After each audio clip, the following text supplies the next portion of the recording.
ಈಗ ಈ ಇನ್ನೊಬ್ಬರ ಮೇಲೆ ಟೀಕೆ ಮಾಡಿ ಉತ್ತರ ಏನ್ ನಾನು ಕೊಡ್ಬೇಕಾಗಿಲ್ಲ. ಸಮಾಜ, ಜನ ಎಲ್ಲರನ್ನೂ ಕೂಡ ಗಮನಿಸ್ತಾ ಇದೆ.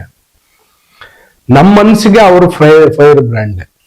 ಅವ್ರನ್ನ ಗಮನ ಸೆಳೆಯೋ ಅಂತವ್ರು, ಅವ್ರನ್ನ ಕಾರ್ಯಕ್ರಮಕ್ಕೆ ಆಹ್ವಾನ ಕೊಡೋ ಅಂತವ್ರು ಎಲ್ಲರೂ ಕೂಡ ಅವ್ರ ಮನ್ಸಲ್ಲಿ ಅವ್ರ ಫೈರ್ ಬ್ರ್ಯಾಂಡ್.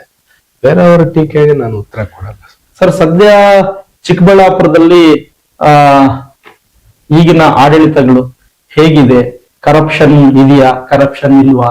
ಜನರ ಸುಸ್ಥಿತಿಗಳಾಗಿರ್ಬೋದು, ರೋಡ್ ಹೈವೇ ಆಗಿರ್ಬೋದು, ಆಕ್ಸಿಡೆಂಟ್ಗಳಾಗಿರ್ಬೋದು, ಲಾ ಅಂಡ್ ಆರ್ಡರ್ಸ್ ಆಗಿರ್ಬೋದು, ಇವೆಲ್ಲವನ್ನು ನೋಡಿದಾಗ ಇಲ್ಲಿನ ನಾಯಕರು ಸರಿಯಾಗಿ ಅಧಿಕಾರ ಪಾಲನೆ ಮಾಡ್ತಾ ಇದ್ದಾರಾ ಏನು ಅನ್ನೋದ್ರ ಬಗ್ಗೆ ಸ್ವಲ್ಪ ನಿಮ್ಮ ಅನಿಸಿಕೆ, ನಿಮ್ಮ ಮಾತು, ಅಭಿಪ್ರಾಯಗಳನ್ನು ತಿಳಿಸ್ಬೋದಾ? ಸರ್, ಒಂದು ಸಮಾಜ ನಿರ್ಮಾಣ ಆಗ್ಬೇಕು ಅಂದ್ರೆ, ಒಂದು ಸುಂದರವಾದ ಬದುಕನ್ನ ನಮ್ಮ ಚಿಕ್ಕಬಳ್ಳಾಪುರ ಜನ ಕಟ್ಕೊಳ್ಬೇಕಂದ್ರೆ, ಒಬ್ಬ ನಾಯಕಂದು ಎಷ್ಟು ಪಾತ್ರ ಇರುತ್ತೋ ಒಂದು ಅಧಿಕಾರಿಯದು ಅಷ್ಟೇ ಪಾತ್ರ ಇರ್ತದೆ.